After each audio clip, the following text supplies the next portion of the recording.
cette édition, retour sur la célébration de la Journée mondiale de lutte contre la tuberculose. Pénurie d'eau à Abidjan, le ministre des Infrastructures économiques sur le site de traitement d'eau potable à Yopougon. Fin du sommet du BRICS en Afrique du Sud, une banque internationale de développement voit le jour. Madame, Monsieur, bonsoir et merci de vous informer sur RTI 2.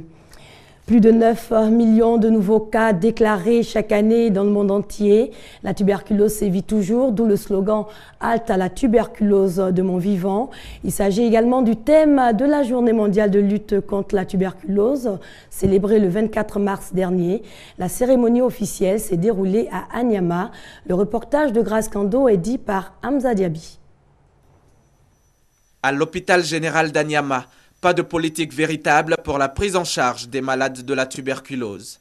Les patients sont à cheval entre les communes d'Abobo et d'Anyama. Résultat, le taux de dépistage des malades de la tuberculose à Anyama est faible. Quand ces malades-là arrivent, on a une seule salle. C'est dans cette salle où nous faisons le prélèvement de crachat. Et comme il n'y a pas de microscope et puis de lame pour pouvoir faire la lecture, ils prennent ce crachat et ils acheminent sur Abobo, qui est le plus proche, pour pouvoir faire maintenant la détection de BK dans les crachats. Et ces malades reviennent encore avec leurs résultats, maintenant au niveau d'Anyama, pour leur dispenser, pour leur donner les comprimés et les médicaments antituberculeux.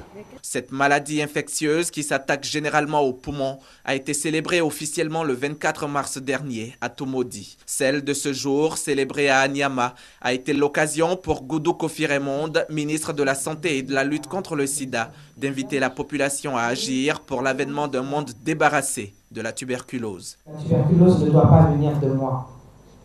Donc j'ai le devoir, moi, individu, de faire en sorte que si j'ai la maladie, je ne la propage pas à mon voisin. Je pense que c'est ça qui est le plus important. Halte, d'accord, mais qu'est-ce que je fais, moi, pour éviter de contaminer mon voisin? Qu'est-ce que je fais, moi, père de famille, mère de famille, atteint de tuberculose, pour éviter de contaminer mes enfants? Je pense que nous devons essayer de mettre une option sur cet aspect-là. Les signes majeurs de la tuberculose sont entre autres une toux persistante, une perte de poids involontaire, des sueurs nocturnes. Toute personne présentant ces signes doit se rendre à l'hôpital pour se faire dépister. Pénurie d'eau à Abidjan, le gouvernement est à la tâche et pour mettre fin à cette situation, plusieurs ouvrages sont en chantier. Justement pour s'assurer de leur livraison avant la fin de l'année 2013, le ministre des Infrastructures économiques a effectué une visite de terrain. Patrick Hachi était aujourd'hui sur le site de traitement d'eau potable à Yopougon. Michel Digré. Aucune commune n'échappe à ce jour aux coupures récurrentes d'eau dans le district d'Abidjan. Les populations continuent de parcourir des kilomètres à la recherche du liquide précieux. S'il y a problème d'eau, on n'arrive pas à trouver de l'eau. Donc je suis allé chercher mon eau et me vais à la maison. Le gouvernement ivoirien multiplie les investissements pour accroître la capacité de production de l'eau, pour s'assurer des avancées des travaux de la station de traitement d'eau potable à Yopougon. Le ministre Patrick Hachi s'est rendu sur le site. Un ouvrage qui devrait à terme contribuer à atténuer les pénuries d'eau dans le district d'Abidjan.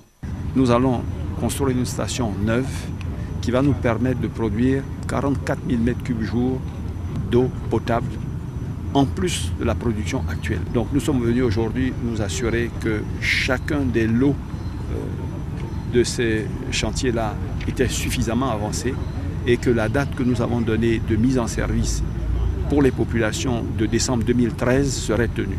Pour ce qui concerne le gros œuvre, tout ce qui est ouvrage génie civil, je pense qu'on a un taux d'avancement aux alentours de 95%. On a commencé les équipements, on doit tourner aux alentours de 30-40%. Donc les délais qui ont été avancés donc, par M. le ministre sont des délais qui sont tenables. Le gouvernement ivoirien a annoncé récemment la mise en place d'un plan d'urgence de 48 milliards de francs CFA pour juguler les problèmes d'eau et d'électricité. 18 milliards seront affectés au secteur de l'eau. Bonne nouvelle également, côté électricité, 75 000 foyers bientôt raccordés à moindre coût au branchement électrique. Ces branchements sociaux concernent les populations à revenus modestes.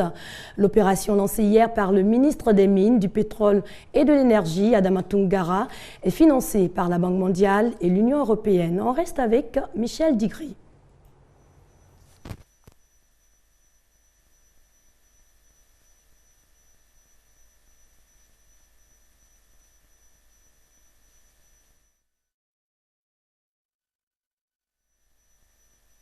Le courant qui est dans la maison, le courant est faible.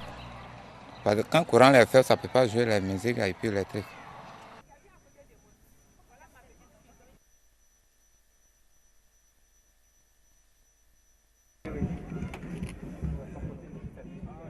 La banque met en place un fonds qui servira à préfinancer des frais de raccordement au réseau, de telle sorte que les citoyens les plus démunis ne soient pas privés de courant. Autre avantage de ce mécanisme, il permet de sécuriser et de légaliser les branchements des foyers longtemps livrés au bon vouloir de revendeurs anarchiques d'électricité. L'État donc préfinance l'abonnement de sorte qu'avec la somme de 20 000 francs, votre compteur est posé là où il fallait une somme de 70 000 francs.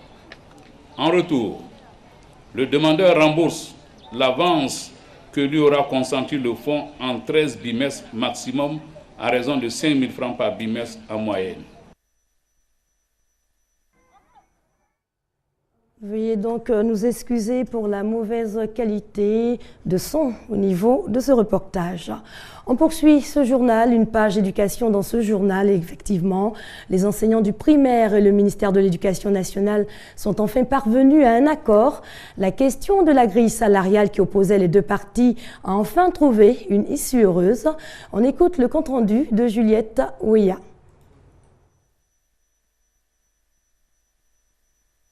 Le syndicat national de l'enseignement primaire public de Côte d'Ivoire fait le point des discussions avec le gouvernement, représenté par les ministres de la fonction publique, de l'enseignement supérieur et de l'éducation nationale. Rappelons que les préoccupations du SNEPSI portaient sur 3 points: les acquis de la grève observés les 19 et 20 novembre dernier, l'état d'exécution du protocole d'accord signé avec le gouvernement et les propositions du SNEPSI.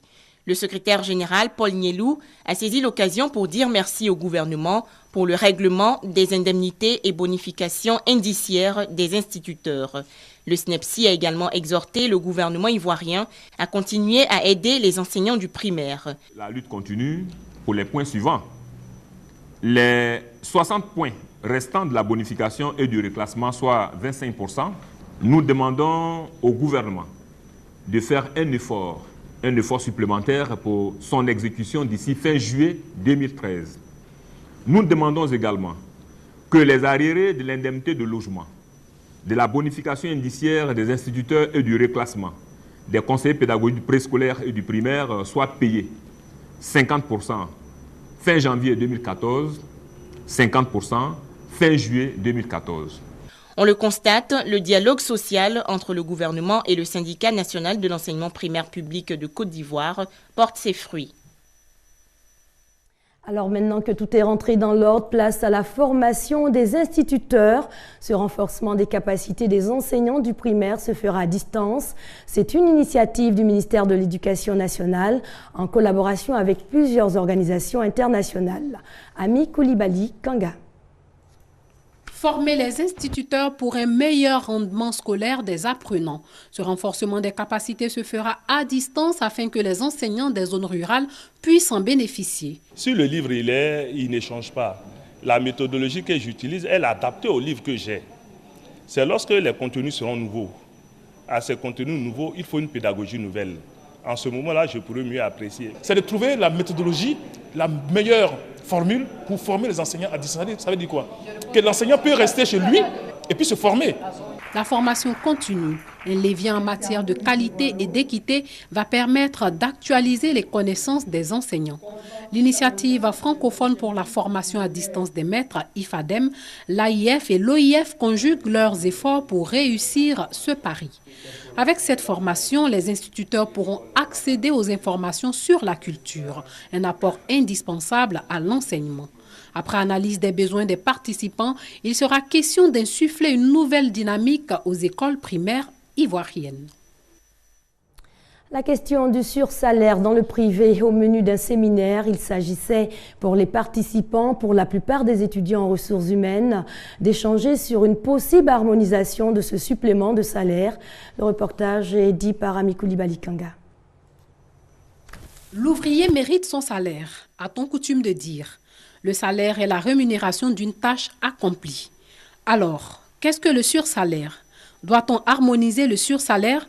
C'est pour répondre à ces interrogations que des étudiants en ressources humaines participent à un séminaire de renforcement des aptitudes. Un salarié qui vient de se poser pour sa première année, normalement, il ne doit pas avoir les mêmes avantages que celui qui est là et qui effectue un très bon travail. Le sursalaire, c'est le salaire que l'employeur donne à l'employé au-delà de son salaire catégoriel. Et ce sont les deux, le salaire catégoriel et le salaire qui font le salaire de base. L'intérêt de son harmonisation, c'est de motiver les employés durablement. Je suis d'accord pour l'harmonisation. Quelqu'un qui est dans la catégorie A, par exemple, et qui a une année d'expérience, et quelqu'un qui est dans la même catégorie et qui a 15 ans, 20 années d'expérience, et qui n'ont pas les mêmes responsabilités, alors au niveau de l'harmonisation, on ne peut pas tenir compte de l'ancienneté. Par exemple, on tient compte des responsabilités que ces personnes ont. Le capital humain doit être encouragé à travers le sursalaire et le salaire catégoriel, et quand cela n'est pas respecté par l'entreprise, s'ensuit une démotivation des travailleurs. On passe à autre chose. La femme africaine à l'honneur aujourd'hui au cours d'un festival. L'objectif des promoteurs de Afriki Mousso est d'inciter les femmes à s'impliquer davantage dans le développement de leurs pays respectifs. Aimé Kouadio. L'esplanade du Palais de la Culture de Treichville, transformée en un espace culturel et en une foire commerciale pour 3 jours. Des potières de Katioula, des pains baoulés Yakuba, des produits céréaliers venus du Burkina, du Bénin et du Mali. Tout le savoir-faire féminin exposé à l'ouverture du festival de promotion de la femme africaine dénommé Afriki Mousso. J'essaie de valoriser le pain traditionnel ivoirien en exposant pour permettre à la femme africaine de savoir qu'on peut faire beaucoup de choses avec le pain traditionnel. Des sacs, des chapeaux et divers articles fabriqués par des femmes burkinabées à partir de sachets recyclés sont à l'exposition. Une originalité. Des sachets noirs jetés dans la rue que notre association collective ramasse et il fait des objets utilitaires. On fait en tout cas plus de 60 objets qu'on fait avec ces sachets plastiques. Des articles qui ne laissent pas indifférents les visiteurs. Afriki Mousso est un espace d'expression multiculturelle, une œuvre du Palais de la Culture. Il faut que les femmes puissent avoir leur place, qu'on puisse donner la dignité de la femme, et c'est pour cela que nous nous inscrivons dans ce programme pour que toutes les femmes puissent mettre en valeur ce qu'elles ont de mieux, ce qu'elles ont de meilleur. Plus de 25 000 femmes sont attendues à ce festival. À l'agenda d'Afriki Mousso figurent plusieurs activités. Des conférences débats sur l'égalité des chances, hommes-femmes, dans l'éducation et l'emploi et sur les mutilations génitales féminines. Des dédicaces de livres, des défilés de mode, des spectacles de musique de voix féminine de la sous-région également au rendez-vous. Et on termine cette édition à l'étranger, fin du sommet du BRICS à Durban en Afrique du Sud. L'organisation crée une banque internationale de développement, mais difficile accord entre les 5 sur le financement et le siège de cette banque. C'est l'image forte de ce 5e sommet des BRICS. L'union des dirigeants des 5 puissances émergentes, Chine, Inde, Russie, Afrique du Sud et Brésil, pour la création d'une banque de développement. Une institution pensée comme une alternative à la Banque mondiale pour financer des infrastructures et faire face à une éventuelle crise bancaire. Nous avons décidé d'ouvrir des négociations formelles pour fonder une nouvelle banque de développement menée par les BRICS, destinée à nos propres besoins en infrastructures qui sont considérables, environ 4,5 000 milliards de dollars ces 5 prochaines années. over the next 5 years. Alliance de forme, mais divergence de fond. Les BRICS se sont quittés sans s'entendre sur le financement de cette banque qui devrait être dotée de 50 milliards de dollars. La question est renvoyée au prochain sommet du G20. Autre dossier abordé mais concrétisé cette fois, la création d'un conseil économique. Il devrait renforcer les relations commerciales entre les BRICS qui produisent le quart du PIB de la planète. Aujourd'hui, le total des échanges entre les 5 pays émergents des BRICS est de 380 milliards de dollars. L'objectif est d'atteindre 500 milliards de dollars en 2015. Bilan en demi-teinte pour ce 5e sommet des BRICS, mais avec une ligne directrice toujours plus forte au sein des pays émergents, devenir une alternative sérieuse aux puissances occidentales. Voilà qui met un point final à cette édition. Merci à vous de l'avoir suivi.